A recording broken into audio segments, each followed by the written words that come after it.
नमस्कार। आज की क्लास में हम देखने वाले हैं अपक्षय। अपक्षय जो हमारा टॉपिक है, जिस प्रकार से हमने देखा था, आंतरिक जो बल होते हैं वे पर्वत निर्माणकारी बल होते हैं। आंतरिक बल क्या करते हैं? पर्वत निर्माणकारी, यानी कुछ ना कुछ स्थल के ऊपर कुछ ना कुछ नया बनाने का प्रयास करते हैं आंतरिक बल।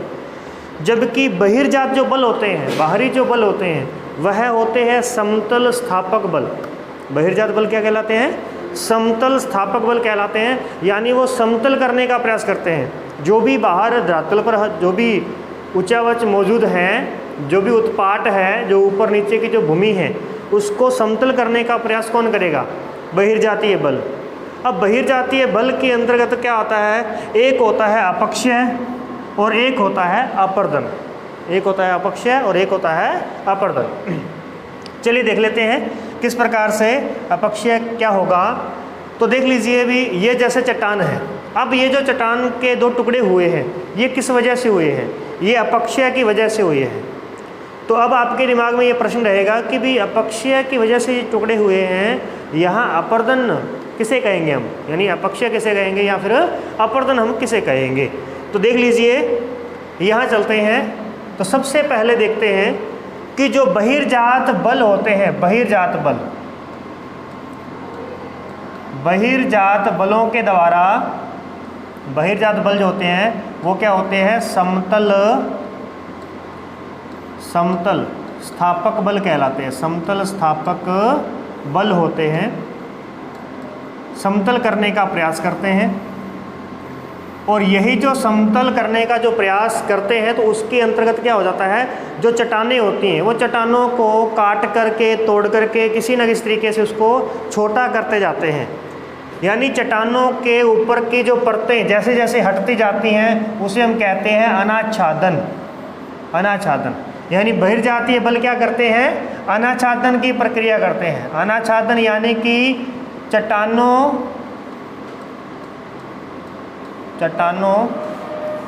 के आवरण को हटाना। चट्टानों के आवरण को हटाना। जो चट्टानों के ऊपर आवरण होता है, जो चट्टान बनी होती है, उसकी ऊपर की परतों को, ऊपर उसके ऊपर मिट्टी होती है या कुछ भी होता है, वो उसको हटाते जाते हैं और उस चट्टानों को छोटा करते जाते हैं, यानी समतल बनाने का प्रयास करते हैं। और इस समतल बनाने की प्रक्रिया को हम अनाच्छादन कहते हैं। तो इसका मतलब अनाच्छादन जो होता है वह दो प्रकार का होता है। एक अपक्षय होता है और एक अपर्दन होता है। अनाच्छादन के दो प्रकार होते हैं, एक अपक्षय और एक अपर्दन। अब अपक्षय में क्या होगा? अपक्षय वह क्रिया होती है जिसके तहत, जिसके अंतर्गत चट्टानें अपने स्थान पर टूटती फूटती हैं। भी टूटती फूटती है। उस प्रक्रिया को हम क्या कहते हैं? अपक्षय कहते हैं। जिस प्रक्रिया के द्वारा चट्टानें अपने स्थान पर टूटती हैं, फूटती हैं, उन्हें हम अपक्षय कहते हैं। और जिसके, यानी कि अपर्दन में क्या होता है? जब किसी बल के द्वारा,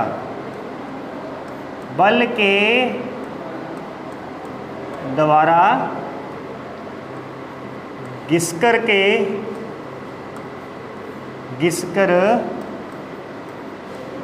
चट्टानों को छोटा या मतलब क्या कहेंगे अपन इसको? घिस करके छोटा या अपर्दित किया जाता है,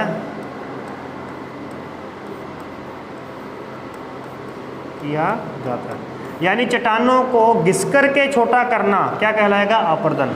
यानी यहाँ पे आप समझ गए कि भी अपक्षय जो होता है वो एक जगह पर पड़े पड़े ही टूटना होता है। अपर्दन में अपने को किसी बल की आवश्यकता होती है, बल की आवश्यकता होती है। इसका मतलब ये हुआ कि एक स्थान का मतलब है कि ये जो प्रक्रिया वो कैसी प्रक्रिया है? स्थैतिक प्रक्रिया, एक ही स्थान की है। एक स्थिति, यहाँ पर बाहर से कोई बल नहीं लगेगा। स्थैतिक क्रिया होती है, एक स्थान पर पड़े पड़े ही टूटती जाएगी और एक समय ऐसा आ जाएगा जब वो मिट्टी में ही मिल जाएगी। जबकि अपर्दन जो होता है वो एक गतिशील क्रिया है, गति यानी इसको गति की आवश्यकता होती है। तो इसके अंदर हम देखेंगे कि गति के कारक कौन कौन से होते हैं, जिसमें नदी का जल, पवन द्वारा, पवन के कार्य हो गए हैं, हिम द्वारा, समुद्री लहरों द्वारा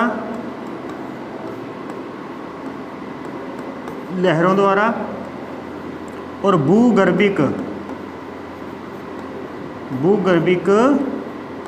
जल के द्वारा।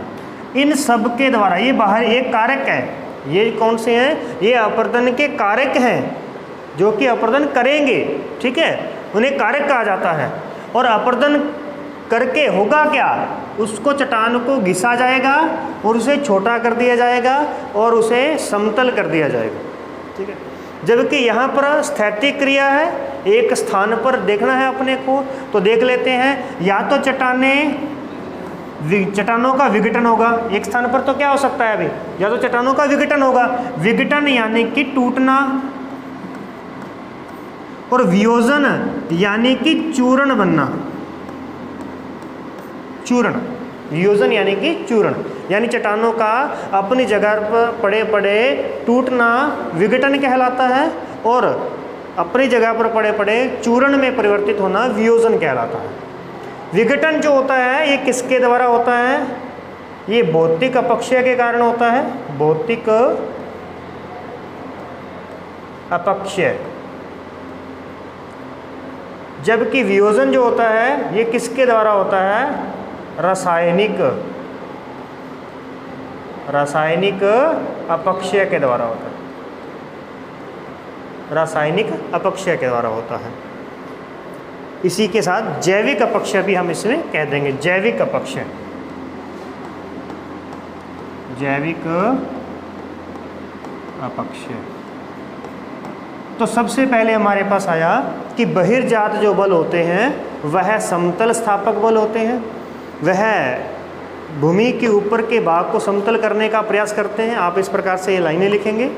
फिर आप लिखेंगे कि बहिर्जातीय बलों के द्वारा चट्टानों के आवरण को हटाना अनाच्छादन कहलाता है, या उसे कहते हैं अनावृतीकरण करना। क्या कहलाता है अभी,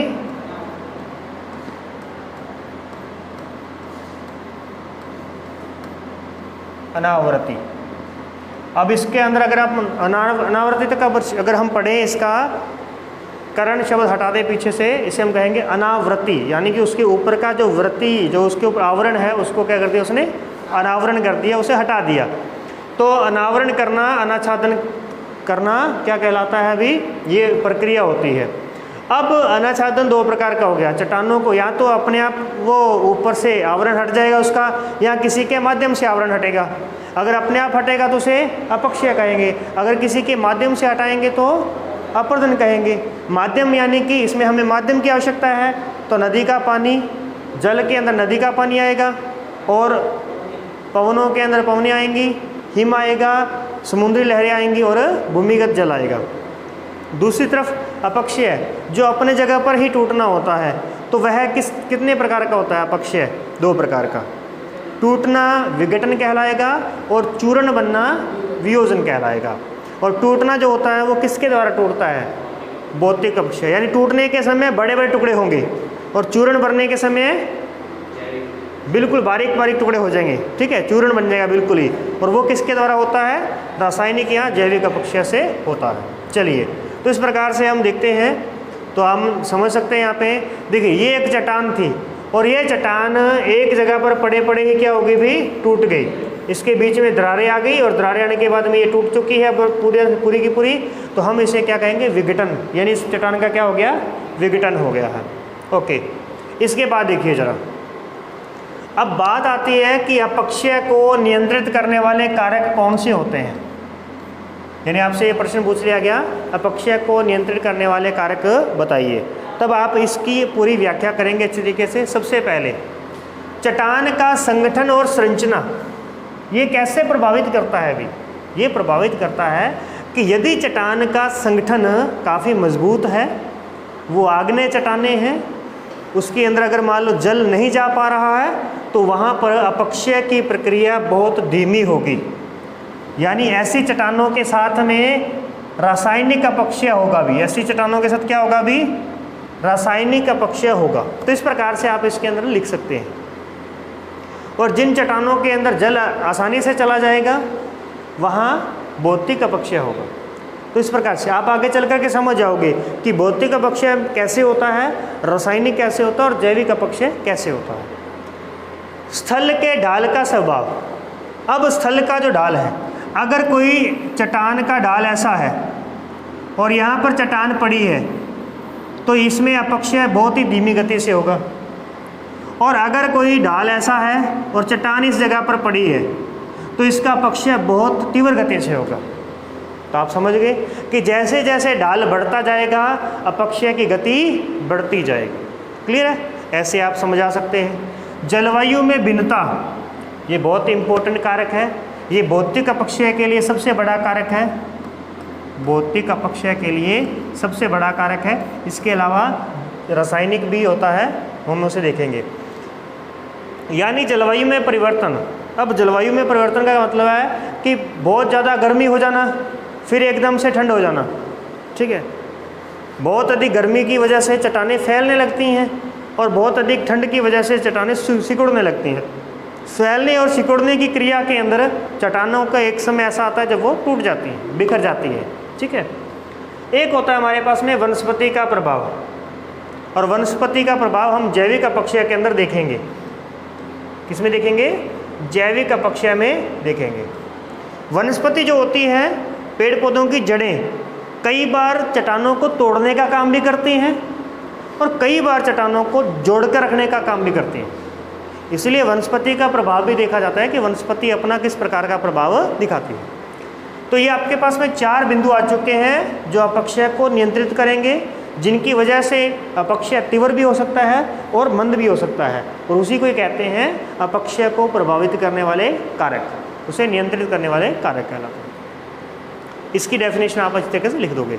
अब देख लीजिए, जैसे ये हमारे पास में चट्टानें हैं, तो अब इन चट्टानों का अपक्षय बहुत ही धीरे धीरे होगा, क्योंकि ये चट्टानें इस तरीके से पड़ी हैं। ये चट्टान जो है ये बहुत जल्दी टूट जाएगी, क्योंकि इसका ढलान जो खड़ा है ये ऐसे ऐसे गिरती जाएगी और इस तरीके से इसके छिलके उतर जाएंगे और ये चट्टान बिल्कुल ही मिट्टी में मिल जाएगी। परंतु इनको अभी अपरदित होने में बहुत समय लगेगा। क्लियर है? इस प्रकार से चलिए आगे देखते हैं। टाइप ऑफ वेदरिंग, यानी कि अपक्षय के प्रकार। अपक्षय कितने प्रकार का होता है? तो ये 3 प्रकार का होता है।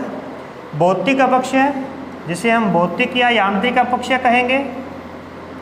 दूसरा है रासायनिक अपक्षय, और तीसरा है हमारे पास में प्राणी वर्गीय अपक्षय, जिसे हम बायोलॉजिकल वेदरिंग कहेंगे। बायोलॉजिकल,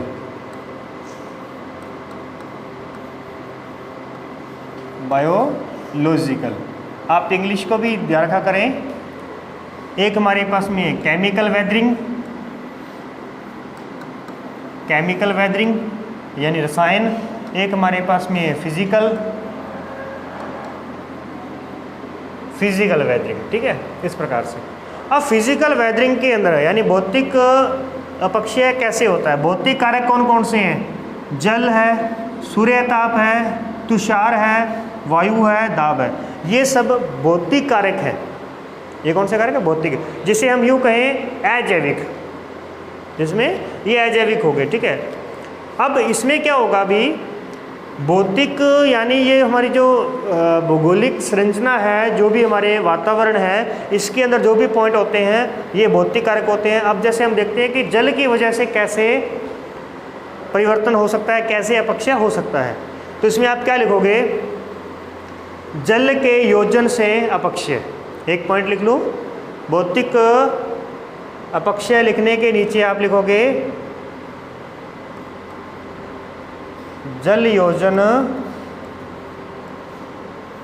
द्वारा अपक्षय। जल योजन द्वारा अपक्षय। जब चट्टानों के अंदर क्या होता है भाई, जल का मार्ग यानी जल चला जाता है तो वह जल अंदर जा कर के गहराई में जाता है, और जैसे जैसे वहाँ पर दिन और रात बदलते रहते हैं तो जल ठंडा होता है, गर्म होता है।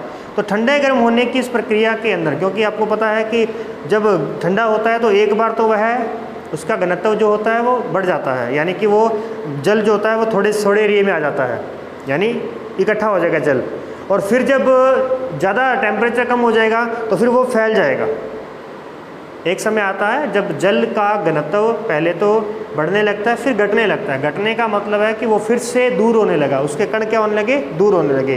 तो जैसे ही पानी दरारों के अंदर जाएगा, अंदर जाने के बाद में वो ठंडा होगा, ठंडा होगा तो बर्फ़ बनेगी, बर्फ़ जब फैलने लगेगी ना तब वो चट्टान को क्या करेगी, तोड़ेगी।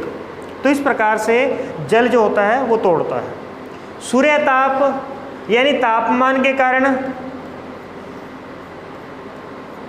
तापमान, अब तापमान के कारण क्या होता है भाई कि तापमान अधिक होता है, ये गर्म मरुस्थलों में होता है। ऐसी कंडीशन कहाँ देखी जाती है, गर्म मरुस्थलों में देखी जाती है, गर्म मरुस्थल के अंदर। अब गर्म मरुस्थल के अंदर जब दिन में ताप बहुत अधिक बढ़ जाता है तो चट्टानें फैल जाती हैं, और रात के समय बहुत कम तापमान होने की वजह से चट्टानें सिकुड़ जाती हैं। फैलने और सिकुड़ने की इस प्रक्रिया के दौरान चट्टानें टूट जाती हैं, क्योंकि बार बार हम किसी चीज़ को खींचेंगे छोड़ेंगे, खींचेंगे छोड़ेंगे, तो एक समय ऐसा आएगा जब वो टूट जाएगी। तो इस कारण से विघटन हो जाता है यहाँ पे। तुषार, तुषार भी यानी कि एक तरह का वही है फ्रीज होना, फ्रीज होना, ठीक है ना। यानी कि तुषार जो होता है ये बर्फीले क्षेत्रों में होता है, बर्फीले मरुस्थलों में होता है। यानी दिन के समय थोड़ा बहुत पानी पिघला, चट्टानों के अंदर चला गया, रात को वहाँ बर्फ़ जमी, बर्फ़ जमने की वजह से वो उसने क्या कर दिया, उसको तोड़ दिया। तो वो तुषार क्रिया कहलाती है। वायु के द्वारा भी, वायु के द्वारा भी उसका अपर्दन, जैसे अपर्दन वाले कारक होते हैं, यानी जब ये इसका टुकड़े होंगे, चूर्ण बनेगा, तो वायु जो है मिट्टी को बहा करके ले जाएगी। तो वहाँ पर हम उसे अपक्षय नहीं कहेंगे, वो तो अपर्दन किया उसने क्या किया, अपर्दन। परंतु जब उसने मिट्टी ले गई वहाँ से, तो दूसरी जो चट्टान पीछे रह गई है, उस चट्टान के आसपास फिर से एरिया खाली हो गया। तो एरिया खाली हो गया तो वो फिर से क्या होगी, टूट जाएगी। क्योंकि हमें ये भी तो चाहिए ना कि मलबा एक ही जगह पर इकट्ठा हो रहा है, तो लंबे समय बाद वो टूटना बंद हो जाएगा, इसलिए वहाँ से मलबा भी हटना चाहिए। तो हवा क्या करती है, वहाँ से अगर मलबे को हटा देती है तो फिर वो धीरे धीरे ऑटोमेटिक टूटना शुरू हो जाता है। इसी प्रकार से होता है दाब। अब चट्टानें, जैसे हमारे पास में पहाड़ी है, डाल, पहाड़ी डाल है, यहाँ से अगर कोई चट्टान टूट करके नीचे चली गई तो अब जो अगली चट्टान रह गई है ना, उसके ऊपर से दाब हट गया। मतलब कि आज तक आपके ऊपर 50 किलो वज़न डाल के रख दिया हो और बाद में आपसे वहाँ हटा दिया हो, तो ऐसा लगेगा आपको कि यार कुछ और मेरे साथ से हटा दिया है, मतलब मेरे ऊपर से कुछ सामान आपने खिसका दिया है। अपने होता ही है कई बार कि आप बैग बस्ता टांग करके जब घर जाते हो तो तब भारी लगता है, और जब उतारते हो तो एकदम से सांस आती है, यानी अपन एकदम से फूल जाते हैं। तो ऐसे ही चट्टानें भी क्या करती हैं, जैसे उनके ऊपर से हटता है तो वे भी फूल जाती हैं, और जब वो फूलती हैं तो उनकी दूसरों से दरार पड़ जाती है, दूसरी चट्टानों से क्या हो जाती है, दरार पड़ जाती है, और एक समय बाद वे भी निकल जाती हैं। तो इस प्रकार से दबाव हटता जाता है और चट्टानें बिखरती जाती हैं। ठीक है, ये हो गया हमारे पास में किससे संबंधित हो गया, भौतिक कारकों से संबंधित हो गया। इन्हें हम आगे और देख लेंगे डायग्राम के थ्रू। रासायनिक का पक्ष कैसा होता है, जिसमें ऑक्सीजनीकरण होता है। जैसे वायुमंडल में जो ऑक्सीजन होती है वह जल के साथ मिलकर के ऑक्साइड बनाती है। क्या बनाती है भी, ऑक्साइड। अब ऑक्साइड होता है जंग, यानी कि जितने खनिजों के अंदर लौह खनिज पाए जाते हैं, जितने चट्टानों में लौह खनिज पाए जाते हैं ना, वहाँ पर कैसा अपक्षय होता है, वहाँ पर ऑक्सीजनीकरण होता है। क्या होता है वहाँ पे, ऑक्सीजनीकरण। अब ऑक्सीजनीकरण के अंदर आप क्या लिखेंगे, आप लिखेंगे कि जब वायुमंडल की ऑक्सीजन जल के साथ मिलकर के उसे ऑक्साइड में बदल देती है तो चट्टानों में जंग लग जाती है। और जंग कौन सी चट्टानों को लगेगी, जिसमें लौह खनिज पाए जाएंगे। तो इसका उदाहरण है जैसे जंग लगना, लोहे को जंग लगना। तो इस प्रकार से आप इसका उदाहरण दो। कार्बोनेशन क्या होता है? कार्बोनेशन होता है भी जिस प्रकार से आपने देखा है कि कार्बन डाइऑक्साइड जल के साथ मिलकर के कार्बनिक अम्ल बनाएगी, कार्बनिक अम्ल बनाएगी, यानी अम्ल का मतलब एसिड, कार्बनिक एसिड बना दिया। तो कार्बनिक एसिड क्या करता है? चूने को, क्योंकि चूना जो होता है ना, चूना जो लाइमस्टोन होता है, जो चूना पत्थर होता है, उसमें रासायनिक अपक्षय बहुत अधिक होता है। अगर वहाँ थोड़ा सा भी कार्बन डाइऑक्साइड ने जल के साथ मिलकर के चूने पर आपने डाल दिया तो चूने की जो चट्टान है वो पूरी की पूरी पिघल जाएगी। चट्टान क्या हो जाएगी? पिघल जाएगी, मतलब कि ख़त्म ही हो जाएगी वहाँ से। वो ऐसे बिहेव करेगी जैसे मान लो वो एक पानी बन चुकी है, पानी की तरह बहने लग जाएगी। ऐसा कहाँ पर होता है? जहाँ पर चूने की चट्टानें पाई जाती हैं ना, वहाँ पर अगर ऐसा खुले में हो गया, कार्बनिक अम्ल बन गया, तो वो पूरी की पूरी चट्टानें जो हैं वो पानी बन जाएगी। इसीलिए ऐसा कार्बोनेशन जो होता है ये हमें बाहर देखने को नहीं मिलेगा, ये हमें भूमिगत मिलेगा, भूमि के अंदर, क्योंकि चट्टानें कहाँ पाई जाती हैं? चूने वाली भूमि के अंदर पाई जाती हैं। बाहर तो बची नहीं चट्टानें, बाहर तो चूने पत्थर बचा ही नहीं है। क्यों? क्योंकि बाहर तो कार्बन डाइऑक्साइड है वातावरण में, और जैसे ही बरसात होती है तो वो दोनों मिक्स हो जाते हैं। मिक्स होने से वो क्या कर देते हैं? उसको ख़त्म कर देते हैं। फिर आता है डीसिलिकेशन। डीसिलिकेशन, सिलिकेशन मतलब सिलिका। अब आपको पता है कि आग्नेय चट्टानों में सिलिका की मात्रा होती है। जो हमारा बेसिक मेग्मा होता है उसमें कम होती है सिलिका की मात्रा, और अम्लीय मेग्मा में सिलिका की मात्रा अधिक होती है। तो जब डीसिलिकेशन होता है, डीसिलिकेशन का मतलब है उसमें से सिलिका निकल जाती है। मतलब रेत है, वो रेत क्या होगी? जल की वजह से या किसी और कारणों की वजह से वो सिलिका निकल जाएगी, तो उसमें जो बचेगा वो जो पदार्थ रहेगा वो डीसिलिकेशन रहेगा। यानी ये जो प्रक्रिया है वो क्या कहलाती है? डीसिलिकेशन कहलाती है। तो आप क्या लिखोगे इसमें? आप लिखोगे सिलिका पृथक्करण, यानी कि डीसिलिकेशन। इसमें आप लिखोगे कि आग्नेय चट्टानों में सिलिका की मात्रा उपस्थित होती है, आग्नेय चट्टानों से सिलिका का अलग होना डीसिलिकेशन कहलाता है। ठीक है, इस प्रकार से। हाइड्रेशन, ये हाइड्रेशन किसके द्वारा होगा? हाइड्रा, हाइड्रे यानी जल के द्वारा। अब ये काम किसके द्वारा होगा? जल के द्वारा। इसके बाद देखिए प्राणी वर्गीय अपक्षय, यानी जिसमें वनस्पति अपक्षय करेगी। वनस्पति की जो जड़ें होती हैं वो चट्टानों को तोड़ने का काम करेंगी। जैविक जैसे होते हैं, दीमक होता है, चूहा होता है, केंचुए होते हैं, ये क्या करते हैं? कुतरने का काम करते हैं। ये भी क्या करते हैं? कुतरने का काम करते हैं। तो चूहे जो होते हैं ये बड़े से बड़े पहाड़ों को भी कुतर देते हैं, पत्थरों को तोड़ देते हैं। तो इसे हम जैविक अपक्षय कहेंगे। मानव हथौड़ा लिया, तोड़ दिया, तो ये क्या हो गया? टुकड़े कर दिए। तो ये भी किस में आएगा? जैविक अपक्षय में आएगा, प्राणी वर्गीय अपक्षय में आएगा, बायोलॉजिकल वेदरिंग इसे कहेंगे। अब हम इनके थोड़े से उदाहरण देख लेते हैं। अब कुछ बचा नहीं है पीछे, देख लीजिए। फिजिकल वेदरिंग के अंदर क्या होगा? वाटर है, विंड है, आइस है, ग्रेविटी है। ग्रेविटी के कारण चट्टानें जो है नीचे की ओर गिरती है, और जैसे जैसे उनके ऊपर से चट्टानें हटती जाएंगी और आगे से चट्टानें गिरती जाएंगी नीचे की ओर। ठीक है। केमिकल में क्या होता है? रस्ट, यानी कि जंग लगना। जंग लग गई है, वाटर यानी कि उसके अंदर वाटर चला गया नीचे की ओर, एसिड रेन हो गई, और डीसिलिकेशन हो गया। ये क्या हो गया अभी यहाँ पे? डीसिलिकेशन हो गया है। यहाँ बात करें बायोलॉजिकल के अंदर तो रूट्स, रूट यानी कि जड़ें, जो जड़ें होती हैं, जड़ें ये क्या करती हैं? नीचे जाकर के चट्टानों को तोड़ने का काम करती हैं। लीचेन, लीचेन यानी कि वो लीची थोड़े जीव वगैरह, जीव होते हैं ना, छोटे छोटे जीव से होते हैं कुछ, तो वो भी क्या करते हैं? चट्टानों को तोड़ने का काम करते हैं। एनिमल, ठीक है, और इंसेक्ट यानी कि कीट वगैरह। तो ये देखो चूहा जो है नीचे से बिल खोदते समय वो कई बार चट्टानों को भी खोद देता है। और ह्यूमंस, ह्यूमन के द्वारा देखो बड़े बड़े मार्ग बनाए गए हैं काट करके। तो ये इन सब के बारे में आप जानते हो, हमें इन दोनों को अच्छी तरीके से पढ़ना है।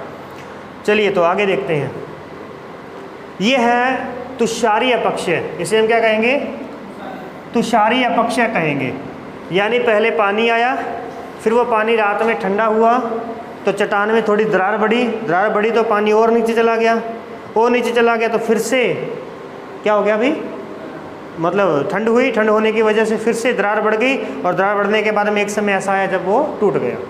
तो ये जो है तुषारी अपक्षय है, ये किस में आता है, भौतिक, रासायनिक, जैविक, किस में आता है ये, भौतिक अपक्षय में आता है। ठीक है, ओके, आगे देखिए, ये हो गया अनलोडिंग। अनलोडिंग का मतलब हो गया ऊपर से चट्टानें हट रही हैं, ऊपर से चट्टानें हट रही हैं, यानी उसके ऊपर से दबाव हटना।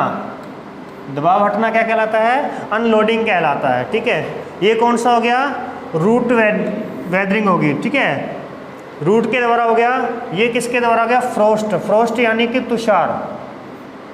फ्रोस्ट क्या होता है, तुषार के द्वारा होता है। टेम्परेचर यानी कि तापमान के बढ़ने से, दिन में तापमान बढ़ा, टेम्परेचर चेंज, दिन में तापमान बढ़ा, रात को पूरा कम हो गया, तो इस तरीके से सिकुड़ने और फैलने की वजह से चट्टानें टूट जाती हैं। ये हो गया हमारे पास में अपशलकन यानी अपदलन।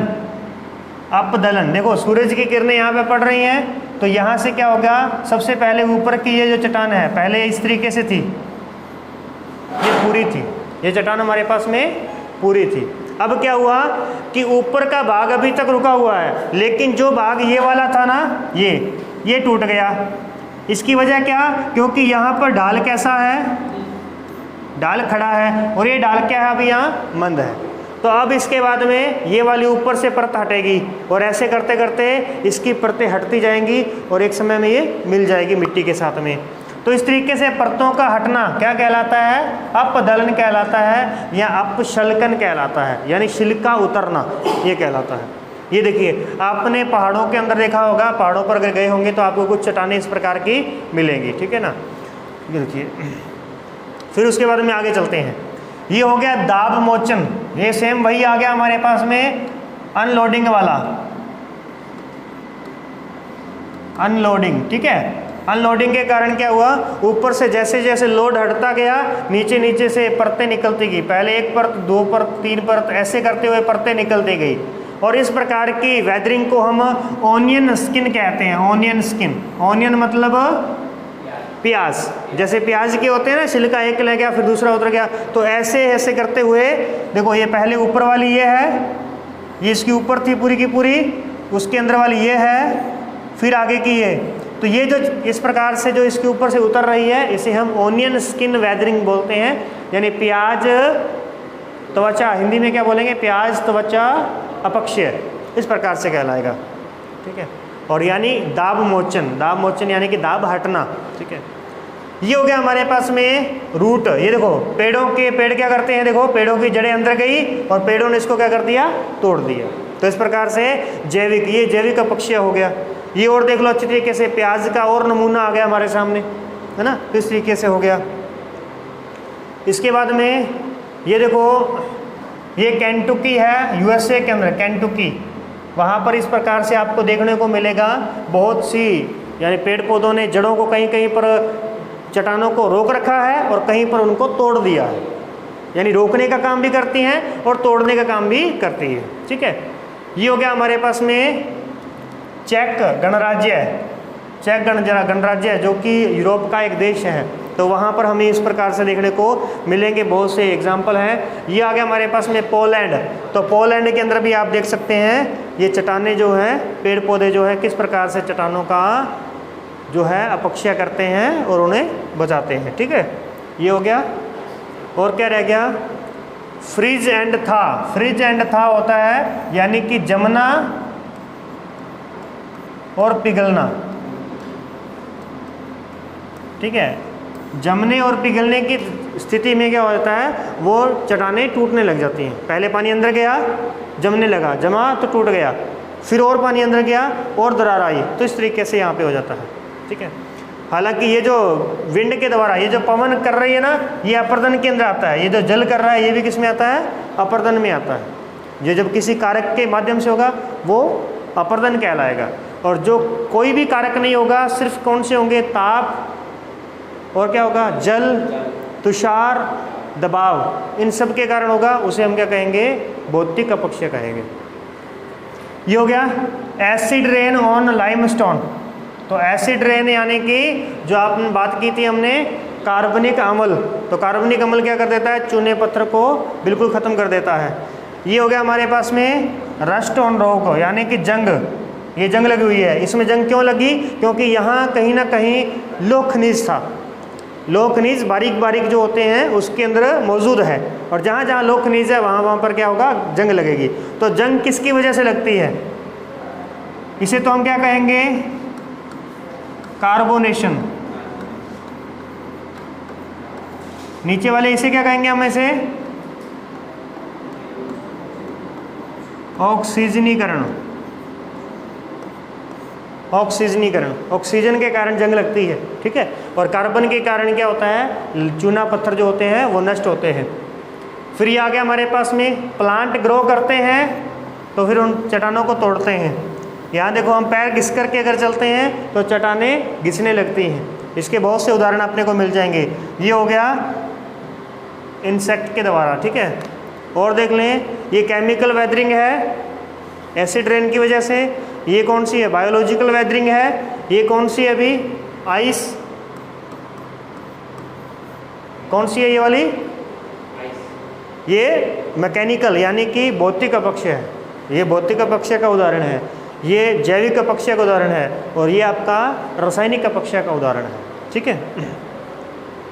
और आगे देखिए, ये रहा सिलिका पृथक्करण यानी डिसिलिकेशन। देखो ये गैप हो गया ना बीच बीच में से, ये खड्डे से दिख रहे हैं ना आपको, ये क्यों दिख रहे हैं, क्योंकि यहाँ कभी सिलिका थी और वो सिलिका यहाँ से निकल गई, तो ये प्रक्रिया क्या कहलाएगी, डिसिलिकेशन कहलाएगी। तो वो चट्टानें ऐसी दिखेंगी आपको। जब ऐसी चट्टानें दिखें तो समझ लेना इन चट्टानों में से डिसिलिकेशन हुआ है, ठीक है। और आगे चलते हैं, तो ये देख लीजिए, ये तो तुषार है, तुषार का एक उदाहरण दे दिया। ये होता है जैसे जैसे प्रेशर है ऊपर से हटता जाता है, चट्टानें ऊपर की ओर उठती जाती हैं। Uplift and erosion of region, तो अपलिफ्ट हो रही है चट्टान, ऊपर की चट्टानें हटती जाएंगी तो दबाव हट गया, तो इसलिए आप हल्के हो जाओगे। दबाव हट गया तो अपन हल्के हो जाते हैं, हल्के होते जाते हैं तो ये चट्टानें क्या होती जाती हैं, ऊपर उठती जाती हैं, ठीक है। और ये जो चट्टानें हमें दिख रही हैं इस प्रकार से, इनमें से पूरी की पूरी मिट्टी जो है वो गायब हो चुकी है, जिस वजह से अब ना तो इनके ऊपर पेड़ पौधे निकलेंगे और अब ऐसे ही दिखेंगी ये सारी की सारी, ठीक है। इसी प्रकार से अरावली है, जिसकी सारी की सारी बहुत सी पहाड़ियाँ ऐसी हैं जिनके ऊपर से परत उतर गई है और सिलिका निकलने की वजह से अब वहाँ पर कोई पेड़ पौधा नहीं है। इसका उदाहरण मैं आपको दिखाऊंगा। मैं गया था अभी जवाई बांध पे, तो वहाँ पर देखा था इसके बारे में, ठीक है, वो मैंने पूरा बनाया था वहाँ का। इसके बाद देखिए ऑक्सीकरण, ऑक्सीजनीकरण, ये आपको जो दिख रहा है ये सारा का सारा क्या है, जंग लगी हुई है। तो जंग के बारे में बता सकते हैं कि ऑक्सीजनीकरण कैसे होता है। ऑक्सीजन का जल के साथ घुल करके ऑक्साइड में कन्वर्ट होना, ऑक्साइड में बदलना। ये हो गया कार्बोनेशन, कार्बन डाइऑक्साइड का जल के साथ मिलना। तो जो चूने की चट्टानें हैं ना ऊपर वाली, ये चट्टानें धीरे धीरे पिघलती हैं और नीचे आकर के इनका बहना शुरू हो जाता है, बहाव ही शुरू हो जाता है। और इनके बारे में देखोगे तो ये आपको लगेगा कुछ इस तरीके से जैसे हमने मिट्टी का कुछ बनाया होता है, ठीक है, रेत का कुछ हमने यहाँ पे बनाया होता है, देखने में ऐसा लग रहा है, परंतु ये चट्टानों का क्या हो रहा है, कार्बोनेशन हो रहा है। इसलिए ये चट्टानें हमें देखो ऊपर से तीखी दिखेंगी। ये चूना प्रधान चट्टानों में होता है ऐसा, जहाँ चूना अधिक होगा ना वहाँ सर्च करके देखना, वहाँ आपको ये सब चीज़ें मिलेंगी। इसे हम कार्स्ट कहते हैं, कार्स्ट।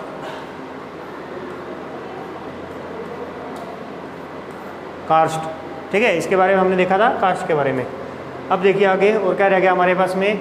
और ये इस प्रकार से है, जल योजन है, तो चट्टानें सूख जाती है, बरसात होती है, इनमें पानी आ जाता है, फिर ये टूट जाती हैं। ये बड़े बड़े वीरान रेगिस्तानों के अंदर ऐसा होता है। वीरान जो रेगिस्तान या पहाड़ियाँ होती हैं जो कि टूट करके नीचे नहीं गिर सकती, लेकिन उनके बीच में क्या हो जाती हैं, दरारें आ जाती हैं। और ये दरारें इतनी बड़ी होती हैं कि आप इसके अंदर आसानी से चल फिर सकते हैं नीचे, और ये बहुत अधिक गहरी होती हैं घाटियाँ, ठीक है। तो इस प्रकार से ये हमारे पास में अपक्षय था। सबसे पहले आप अपक्षय के बारे में बताओगे कि अपक्षय किसे कहते हैं। चट्टानों का अपने स्थान पर पड़े पड़े टूटना अपक्षय कहलाता है। इसमें दो कारक होते हैं, विघटन और वियोजन। विघटन जो होता है टूटना, और वियोजन यानी कि चूर्ण बनना होता है। विघटन होता है भौतिक अपक्षय से और वियोजन होता है रासायनिक व जैविक अपक्षय से होता है। ओके, इसके बाद आप देख पाओगे कि अपक्षय को प्रभावित करने वाले कारक ढाल होगी, चट्टान का संगठन है, चट्टान की संरचना कैसी है, ठीक है। उसके बाद में जलवायु की विभिन्नता का पता चलेगा हमें, तापमान के कारण होगा, ठीक है, ये सब चीज़ें होंगी। और बाकी उसके बाद में हमारा वो टॉपिक जो था उसमें आपने अच्छे तरीके से देख लेना है कौन कौन से थे हमारे पास में। तो आज का टॉपिक हमारा यहाँ समाप्त होता है। ये छोटा सा टॉपिक है लेकिन बस इतनी सी बातें आपको उसमें याद रखनी है। एक प्रश्न आपका यहाँ से सीधा आ जाएगा कि अपक्षय को प्रभावित करने वाले कारक या फिर अपक्षय के बारे में वर्णन कीजिए, ठीक है। ओके, धन्यवाद।